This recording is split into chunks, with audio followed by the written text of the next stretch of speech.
Hello আমার প্রিয় বন্ধুরা, আমি তোমাদের অমিতাভ স্যার। সবাইকে আমার ইউটিউব চ্যানেলে স্বাগত জানাচ্ছি। গল্প শুনতে সবারই ভালো লাগে, কিছু কিছু জনের গল্প বলতেও ভালো লাগে। এই বলা এবং শোনা এই দুটোই খুব ভালো হ্যাবিট। আশা করা যায় তোমাদের সবারই এই দুটোর মধ্যে কোনো একটা অন্ততপক্ষে হ্যাবিট আছে, এবং যারা এই হ্যাবিটের বশবর্তী হয়ে পড়েছ তাদের জন্যই আজকের এই গল্পটা। এই গল্পটা কিন্তু সম্পূর্ণ একটা অন্য টাইপের গল্প। আশা করা যায় তোমরা এরকম গল্প আগে শোনোনি। তো চলো শুরু করা যাক। আমরা যারা ঘুরতে ভালোবাসি, বিভিন্ন জায়গাকে এক্সপ্লোর করতে ভালোবাসি, তাদের বারবারই মনে হয় যে একটা আসমুদ্র হিমাচল, অথবা গহন অরণ্য, অথবা বিশাল সমুদ্র, কোনো একটা জায়গায় গিয়ে কোনো একটা জিনিসকে খুঁজে আবিষ্কার করে নিয়ে চলে আসবো। এটা নিশ্চয়ই মনে হয়। তো এরকমই তিনজন বন্ধু, তাদের কিন্তু এই বিভিন্ন জায়গাকে ঘুরে বেড়ানোর মতো একটা শখ ছিল, এবং তারাও ভেবেছিল এরকমই কোনো না কোনো জায়গাকে আবিষ্কার করে ফেলবে, যে জায়গায় এখনো পর্যন্ত মানুষের পা পড়েনি। এমনই কোনো অজানা অখ্যাত দ্বীপপুঞ্জকে অথবা দ্বীপকে খুঁজে বের করতেই তারা বেরিয়ে পড়ল একসঙ্গে 5 জনে। এই 5 জনের একটা গ্রুপ, এবং তারা এরকম বিভিন্ন জায়গায় ঘুরে বেড়ানোর চেষ্টা করে। যখনই তারা একটু সামান্য ছুটি পায় তখনই তারা এরকমভাবে বেরিয়ে পড়ে। তো এবারেও তারা একসঙ্গে যাওয়ার জন্য পরিকল্পনা নিল, এবং তার জন্য শুরু হলো প্রস্তুতি। একটা জাহাজের মধ্যে তারা বিভিন্ন ছোটোখাটো জাহাজের মধ্যে বিভিন্ন জিনিসপত্র তুলে নিয়ে, তার সঙ্গে ক্যাপ্টেন এবং কিছু ক্রু মেম্বারকে নিয়ে তারা প্রস্তুত হলো যাওয়ার জন্য। অবশ্যই কিছু চাকর বাকরও সঙ্গে থাকলো।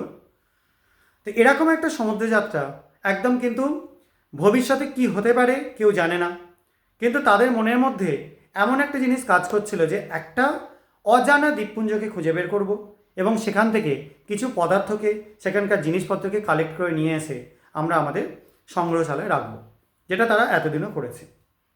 তো এরকমভাবেই কয়েকজন বন্ধু বেরিয়ে পড়ল, এবং একটা দীর্ঘ সমুদ্রযাত্রায় তারা যেতে শুরু করলো। ডেফিনেটলি সমুদ্রের প্রথম রাত তাদের কাছে একটা মায়াবী রাতে পরিণত হলো।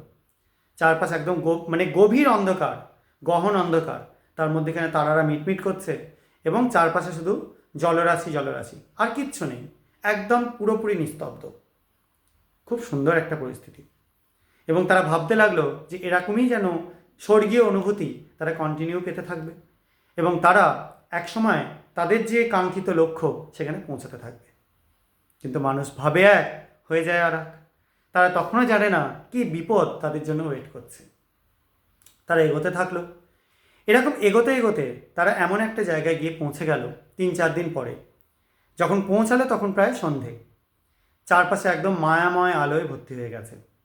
কীরকম আলো? একটা সুন্দর সবুজ আলো, এবং সব জিনিসই যেন সুন্দরভাবে জ্বলছে।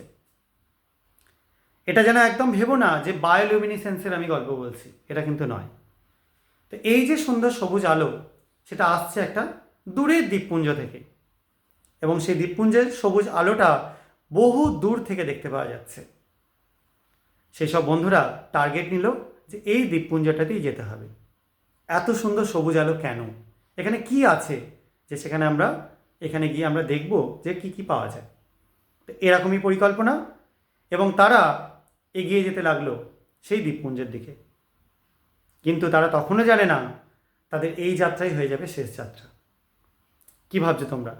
ডুবো জাহাজে ধাক্কা মেরে, বা ডুবো কোনো পাহাড়ে ধাক্কা মেরে সেই জাহাজটা ডুবে যাবে, অথবা কোনো একটা সামুদ্রিক ঝড়ে তাদের সব লণ্ডভণ্ড করে দেবে, কিংবা কোনো পাইরেটস এসে তাদের কাছ থেকে সব কিছু ছিনিয়ে নেবে? এগুলো যদি ভেবে থাকো, সেটা একদমই নয়। তারা যেখানে গিয়ে পৌঁছাবে সেই জায়গায় এমন কিছু আছে যে জিনিসটা প্রাণঘাতী। এবার সেই জিনিসটা কি সেটা জানবার জন্য আমরা এগোবো পরবর্তী স্টেপের দিকে।